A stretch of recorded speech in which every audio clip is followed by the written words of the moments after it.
Sir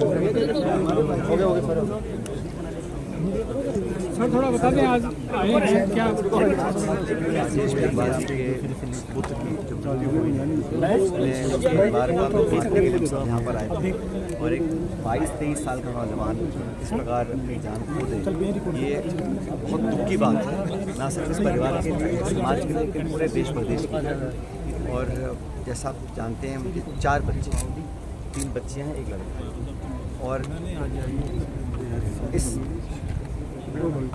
पिता ने अपने घर की ज़मीन बेचकर अपने बच्चों को पढ़ाने का बेड़ा उठाया और अपनी तीनों बेटियों को पढ़ा रहे हैं। और उस प्रदीप को उन्होंने उम्मीदों के साथ ट्यूशन पढ़वाया, कोचिंग करवाई और उसको उम्मीद थी कि इस बार वो अपना एग्ज़ाम पास हो जाए। और इस दुखद पेपर लीक होने के बाद उसने अपनी जान ले ली और ये हम सब के लिए बड़ी शर्म की बात है। परिवार वाले बताते हैं कि जब पूरा घटनाक्रम हुआ तो प्रशासन ने, पुलिस ने बहुत दुर्व्यवहार उनके साथ किया और ऐसे नाजुक मौके पर अगर पुलिस और प्रशासन इस प्रकार का व्यवहार करते हैं तो उन पर कार्रवाई होनी चाहिए। उन्हें लिखित में उन्होंने मुझे पूरी जो घटनाक्रम का विवरण दिया है और मैं चाहूँगा सरकार इस पर कुछ कार्रवाई करे। इस नौजवान के जाने से पूरे प्रदेश और देश में लोगों को सोचने में मजबूर कर दिया कि हम किस दिशा में बढ़ रहे हैं। एक गरीब दलित परिवार का व्यक्ति जो अपना पेट काट के ज़मीन बेचकर कर्जा लेकर अपने बच्चों को पढ़ाना चाहता है ताकि पढ़ लिख कर वो उस एग्ज़ाम में पास हो जाएं ताकि उसका आगे का जीवन सुधर जाए। मजदूरी वो करते हैं, कैसे 11-12 लाख रुपए का उन्होंने कर्जा लिया, बच्चे की ट्यूशन करके उसको पढ़ने लायक बनाया और आज वो दुनिया में नहीं है क्योंकि उसको धोखा हुआ, उसका जो विश्वास था व्यवस्था में वो टूट गया। और हमें समझना पड़ेगा ये जो पेपर लीक का प्रकरण पूरे देश में हुआ जिसमें सिर्फ एक नहीं 22 लाख बच्चे प्रभावित हुए हैं, ये कोई बच्चों ने जाके कहीं से पेपर खरीदा ऐसा नहीं है। ये करोड़ों का खेल है, बड़े बड़े माफिया इसमें इन्वॉल्व हैं, बड़े बड़े सरगना इसमें पकड़े हुए हैं। और मुझे आश्चर्य इस बात का है कि प्रदेश की सरकार जब पहली बार इसके बारे में पता पड़ा तो FIR रजिस्टर क्यों नहीं करी। और पेपर लीक का जो प्रकरण प्रकाश में आया इसमें कोई सरकार की कोई बहुत बड़ी बहादुरी नहीं है या कोई एजेंसी पुलिस ने पकड़ा, ये तो बच्चों ने जाके कंप्लेन किया है कि गैस पेपर और एक्चुअल पेपर एक ही है। तब मजबूरन एक्सपोज जब हो गए तब जाके सरकार को पेपर कैंसिल करना पड़ा। आप कल्पना कीजिए ऐसे कितने प्रकरण होंगे जहाँ पर पेपर लीक होता होगा, पता नहीं पड़ता होगा, मीडिया में नहीं आता होगा और पेपर कैंसिल नहीं होता होगा, उसमें कितनी धांधली होती होगी। और ये बच्चों को प्रलोभन देने का जो बड़े बड़े संस्था चलाते हैं यही वो लोग हैं जो करोड़ों रुपए खर्च कर पेपर खरीद सकते हैं। वो खरीदने के बाद उन चंद बच्चों को देते हैं, पेपर फैल जाता है। लेकिन इस पूरी व्यवस्था के खिलाफ आज पूरे देश में जो आक्रोश है उसके खिलाफ हम सबको साथ इकट्ठा होना पड़ेगा।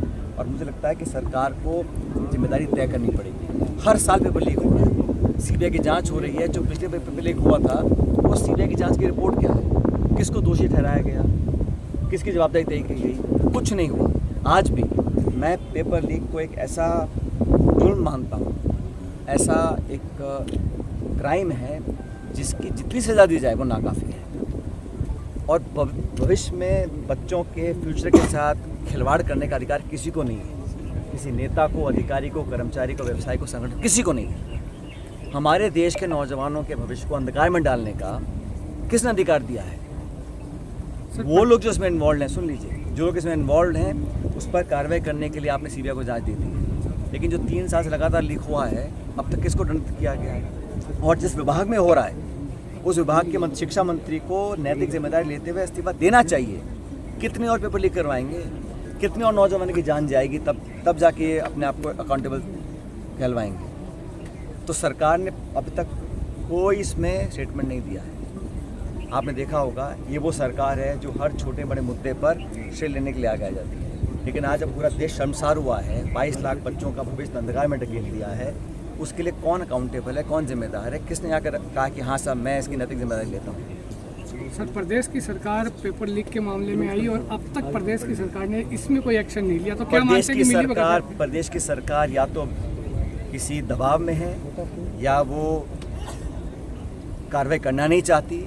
क्योंकि मत भूलिए जब इतने सारे बच्चों ने कंप्लेन करी और जब NTA की कंप्लेन दिल्ली में हुई तो NTA ने फिर IB और प्रदेश सरकार को सचेत किया। लेकिन प्रदेश की सरकार इतने दिन किसके दबाव क्या था, व्यवस्था क्या थी कि आपने FIR दर्ज नहीं करी।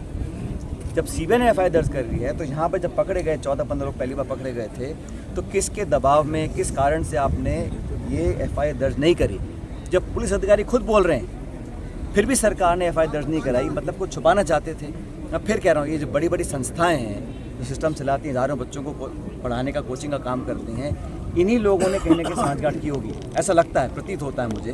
क्योंकि कोई बच्चा जो गांव में पढ़ रहा है वो कहाँ से लेके आएगा 10-50 करोड़ रुपए? तो कोई ना कोई बड़ा इसमें सरगना है, बड़ा माफिया इन्वॉल्व है, और उसका नाम उजागर करने में सरकार संकोच कर रही है, प्रदेश सरकार भी कर रही है, केंद्र सरकार भी कर रही है। आपकी सरकार में आप युवाओं के साथ खड़े थे, जबकि बीजेपी की सरकार में कोई नेता नहीं। आवाज उठाई तो इनको दबाने का प्रयास किया गया। क्या करें? प्रदीप के मामले में भी ये हुआ कि इन्होंने आवाज उठाई तो इन्होंने दबाने का प्रयास भाई वो तो हर बार ही चाहते हैं ना, कोई जब चोरी पकड़ी जाती है, गलती पकड़ी जाती है तो दबाना, पहला जो रिएक्शन होता है दबाने का होता है। अब उन परिवार वालों के साथ में दुर्व्यवहार किया, उनको भला बुरा कहा, गाली गलौज किया, ऐसे नाजुक मौके पर, ये क्या प्रतीत होता है इससे कि सरकार की मंशा क्या है? मामले को दबा दिया जाए, ये प्रकाश में ना आए, जन भावना को इसमें हम जुड़ नहीं पाएँ। लेकिन मुझे खुशी है इस बात की कि इस वक्त पूरे देश का नौजवान जागरूक हो चुका है, और हम लोग चाहते हैं कि सिर्फ बात एक दल, एक पार्टी की विचारधारा की नहीं, पूरे देश के नौजवानों को जवाबदेही तय करनी चाहिए। शिक्षा मंत्री का इस्तीफा देना होगा, और हम लोग जितनी मदद हो सकती है। अभी हमारे एनएसयूआई के जो राष्ट्रीय अध्यक्ष हैं वो भी 2 दिन पहले यहाँ पर आए थे, परियों से मिले हैं, और उन्होंने भी आर्थिक मदद देने का उनको वादा किया है। और मैं एक अच्छा कदम मानता हूँ कि मैं पूरे संगठन ने मिलकर उनको 11 लाख रुपए की नकद मदद देने का इन्होंने आश्वासन दिया है, जो कल परसों आके दे देंगे।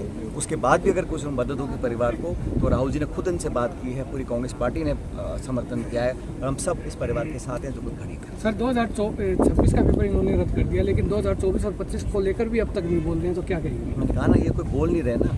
जब छोटा मोटा कोई उद्घाटन या प्रोग्राम होता है तो श्रेय लेने के लिए सारे नेता पहुंच जाते हैं, केंद्र के, प्रदेश के। इस प्रकरण में ना तो कोई बोल रहा है, और वो लोग जो मुखर होकर बहुत बोलते थे विपक्ष में, आज वो चुप बैठे हैं सर। आज वो नौजवानों के न्याय के लिए क्यों नहीं आगे आ रहे? और मैं हमेशा से, हम लोगों ने, चाहे दल कोई हो, सरकार किसी की हो, हमने हमेशा नौजवानों के लिए, पेपर लीक के खिलाफ, और आज फिर कह रहा हूँ 2.5 साल हो गए कि सरकार ने वादे किए थे कि बड़े मगरमच्छ पकड़ेंगे, बड़ी मछलियाँ पकड़ेंगे।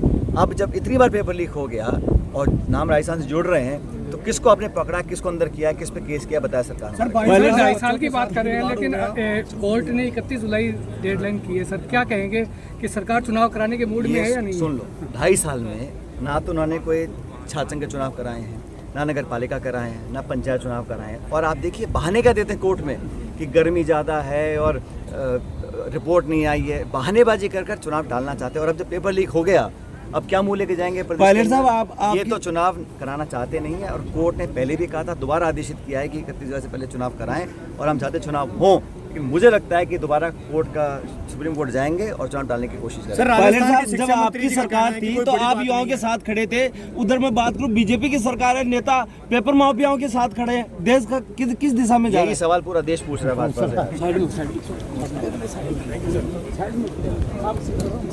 आराम से। सभी दर्शकों को नमस्कार, आदाब। आप देख रहे हैं जनमानस शेखावाटी न्यूज।